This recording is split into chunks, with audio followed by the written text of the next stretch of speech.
Hey, so this is our video review to the new TED Talk that we watched today. I'm Sophie. I'm Megan. I'm David. So I thought it was really interesting how she talked about the girl. She was the only girl in her village or whatever that made it to ninth grade, and I thought that was really cool at first. But then she said that the girl was the laughingstock, and I was kind of surprised by that because you'd think that the whole village would be like in awe and like kind of think that that was really cool of the girl, and be really proud of her. But really, it's the opposite, which I think is totally lame. What? Sorry, go ahead. What I thought was interesting about that whole story is she gave different examples of different girls who overcame really big obstacles. We've all overcome little obstacles along the way, but their obstacles were huge.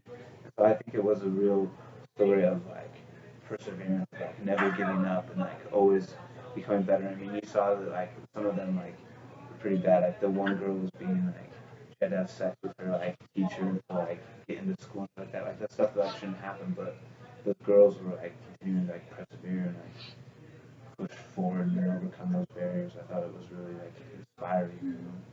Yeah, they kept trying as hard as they could to have a better life, even in spite of those obstacles. And I think that another really good point that she made was that we see those obstacles even in America, maybe not quite as often, but um, they're everywhere. They're not just in Africa. Something else that I thought was interesting was that pretty much all the people that she talked about in the video, all the little girls, their dream was to get an education. And when you think about um, the dreams that we in America have, it's totally different. Like, it might be to be rich and famous, or to, have a certain job one day or whatever, or meet the president. But pretty much all of their dreams are to get an education, and it's just so basic and surprising because it's something that we just take for granted, and we kind of just naturally get it. That's just expected here. We just know that the education will be available to us and that we don't have to pay to go to primary or secondary school. It's just there. Yeah. What I thought was really cool was she saw that she sold all that stuff water and different stuff to get money to then pay for someone else's education. To me, it was a true uh, love for your neighbor. You always talk about charity, the pure love of Christ. That was a perfect example of that. She did everything she could to help someone else get a common goal that she had, which was an education. We have different goals, but you don't think of education as being one of the highest ones, which was theirs. We just want the women to be able to have a better education.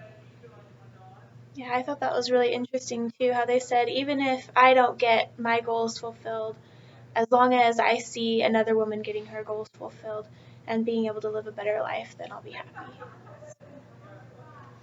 Something else I liked was towards the end when she talked about her group and how they went to these different towns and they talked to the young girls and kind of unlocked their intelligence and their passion. And I just kind of realized that they already have all of that stuff. They just need somebody to kind of nudge them along. And I thought that was inspiring.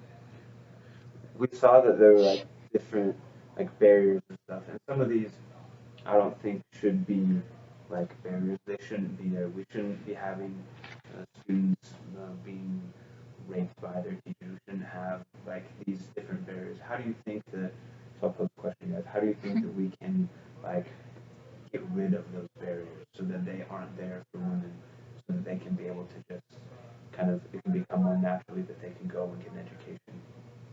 I think raising awareness is a huge part of it. I mean, what was her name again? Leymah. Leymah, whatever. Like how her group was going around and really just talking to the people and kind of bringing all this to their attention. I think that's a great place to start. Mm-hmm. And I think it definitely has to do with gender equality and um, in her talk, she was speaking more about how the men were in charge of the situations when the women just had to go along with it. And I think that raising that awareness as well to know that everyone's equal, I think that would definitely help. And then I'll finish. Like I think I can't remember what Apostle said. I think it was like either Uchtdorf or Bednar said like every day you're becoming a little bit better than you were yesterday. And I think if everyone took that mentality, like those barriers wouldn't be there, and we'd be able to become better with education, and as a society, we would be better off as well. Okay. Okay.